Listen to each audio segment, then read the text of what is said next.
Now let's talk about the other main tools that the Beveridge model, the countries under the Beveridge model have to control costs, and those are queues and gatekeeping, right? So we're going to add a time delay to healthcare. So let's start with queues, which again, queue is British English for a line. So if you hear a bunch of fancy people talking, people who sound really fancy, and they're talking about queues, form a queue, they're saying form a line. So just to emphasize again, in Beveridge systems, healthcare is mostly free. This is going to create too much demand, right? There's going to be moral hazard, right? And in the private market, prices would rise, right? But physician salaries would go up to attract more physicians, right? So healthcare would no longer be free, and physician salaries would go up, and so more physicians would enter the market unless they were stopped by some nefarious body like the American Medical Association. The American Medical Association, I should clarify, is only sometimes nefarious. And sometimes them being nefarious does have upsides, but you've heard me talk about the American Medical Association enough already, and you will hear me talk about it more in the American lecture, so I'll leave off them for now. The government sets salaries and prices, and so this problem is not going to take care of itself, right? So normally in a private market, there'd be more competition, more physicians would come into the market, and that, right, prices would rise.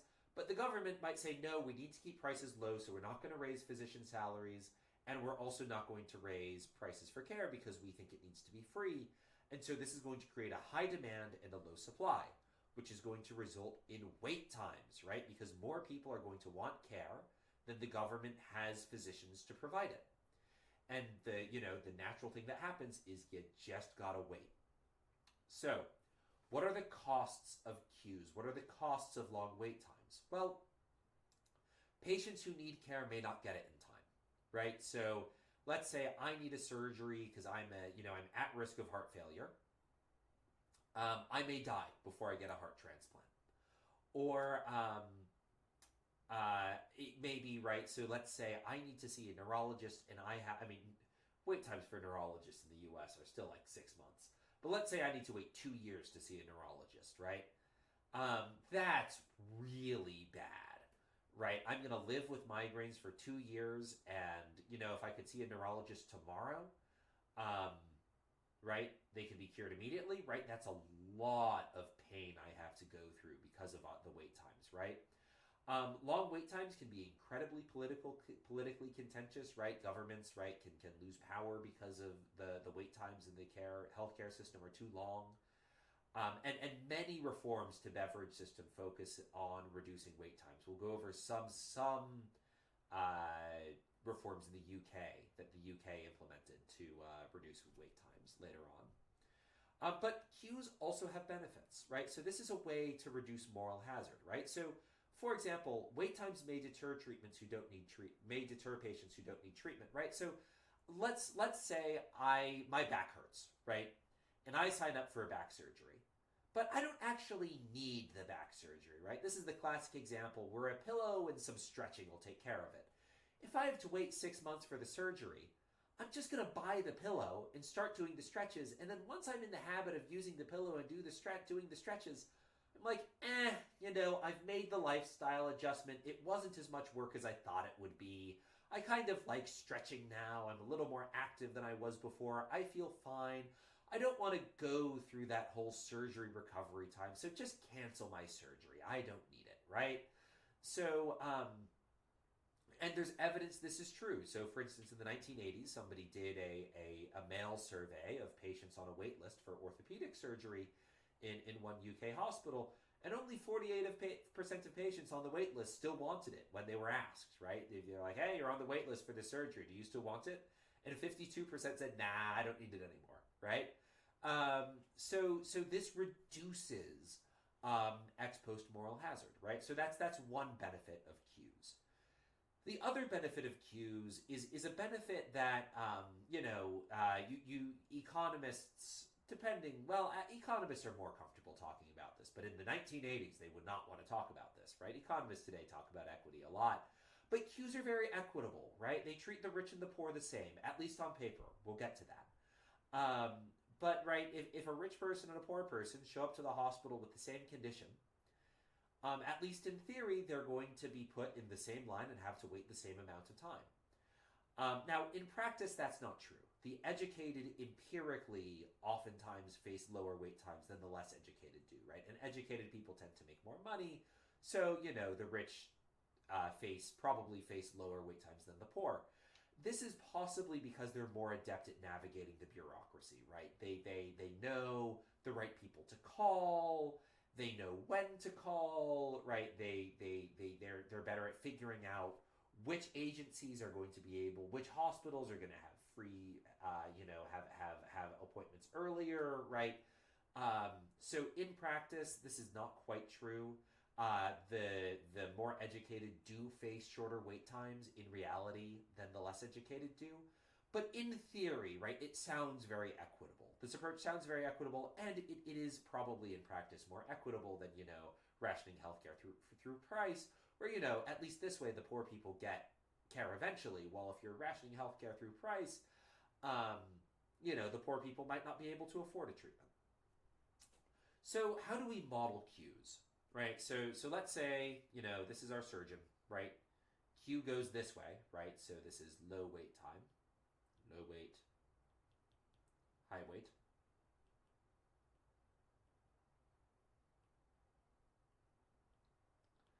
Right, so people, right, the front of the line is over here, back of the line's over here. I'm just going to erase all that. And these are people waiting for a surgery, right? So patients that are U's, they need surgery. These are people, like, let's use the back pain example.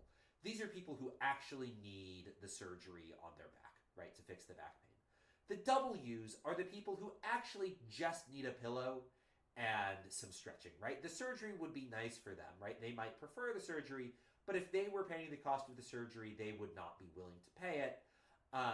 Right, and if you bar them from having the surgery, they're fine. They just need to spend 15 minutes a night stretching and sit on that pillow, right? So the W's really don't need the surgery and should in an efficient society be barred from getting the surgery. And U sub P, right, UP, that's a poor patient who needs the surgery. Now, why is a poor patient who needs the surgery very relevant? Because if you ration on price, let's make people pay for the surgery, well, you're going to lose two groups of people from the queue, right? The first group is the W's, right? These are the people who don't need the surgery. And you want them gone. The W's being gone are great. But you also use the UPs, right? So these are the poor people who, can't afford the surgery. And so you want them to stay in the queue, right? Ideally, right, the UPs would still be in the queue at their, at their fair place in line, right?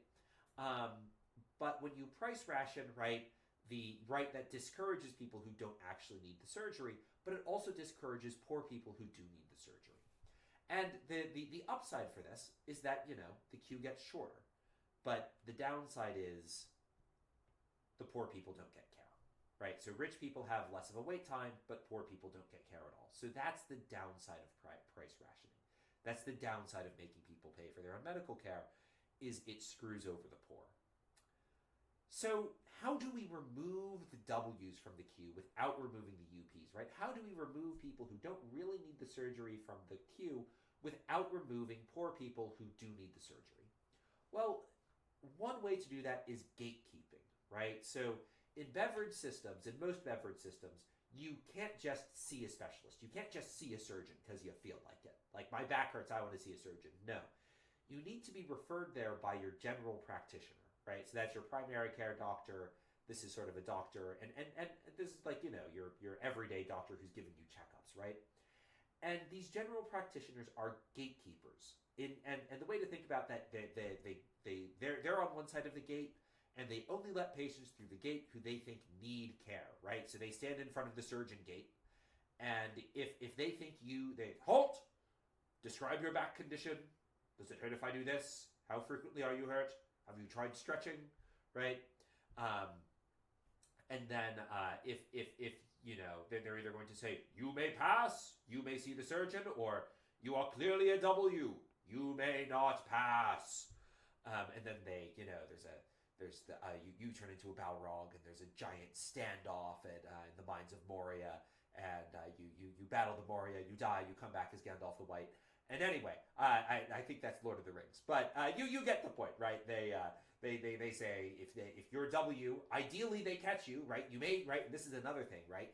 It may be that the educated and the rich are better at tricking general practitioners, right? They, for instance, I have friends who are doctors or training to be doctors, right? I might have a better idea than somebody who doesn't have friends who are doctors on what I need to say to get past screening, right? I might say, oh, no, yeah, I tried that even if I haven't, right?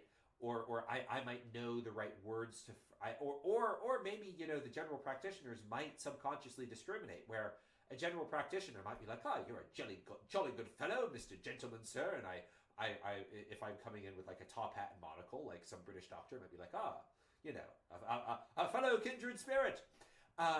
Versus, if I came in not dressed very nicely, they might be more dismissive, right? So, one problem with gatekeeping is, it does, well, this is a problem with all healthcare, but this is particularly a problem with gatekeeping, is, the gatekeepers are fallible, and as we discussed during the discrimination on physicians, they're not perfect, right? They may subconsciously discriminate intentionally or otherwise against people who have less income or people who are different than them, right? And they may, discriminate against certain groups, right? So gatekeeping, it has its problems, and gatekeepers aren't perfect, but what does gatekeeping do to the model, right? So what this does is it's going to take all the W's and it's going to throw them out of the queue, right? So in theory, if the gatekeepers are doing their job properly, all the W's get thrown out of the queue, and that's the last thing we need, right? Or that is what we want to happen, right? And so the queue becomes all people who need the surgery.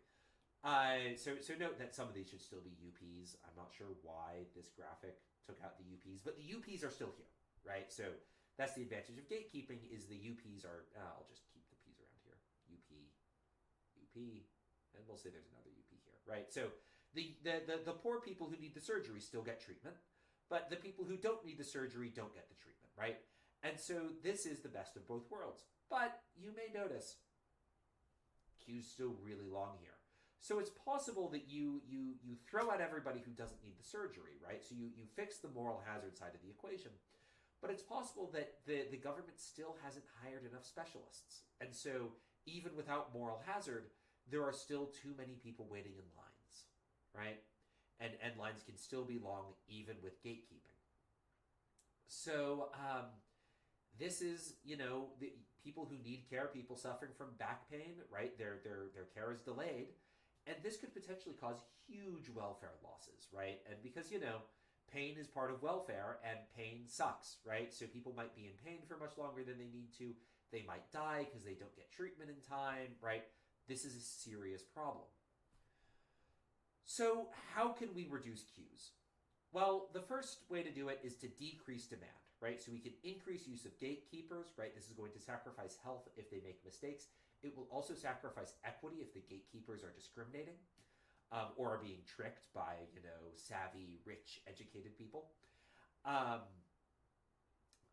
Or just can't communicate with people from different classes, right? I mean, doctors tend to be pretty rich, so if you're a doctor, you might have trouble, if there's different, like in the U.S., for instance, when I do prison ministry, and sometimes when I go into prison, I'll be sitting at tables with, a prisoner, and they speak very differently, right? So, for instance, some of them have really, really thick African American vernacular, and they speak with that accent very, very thickly.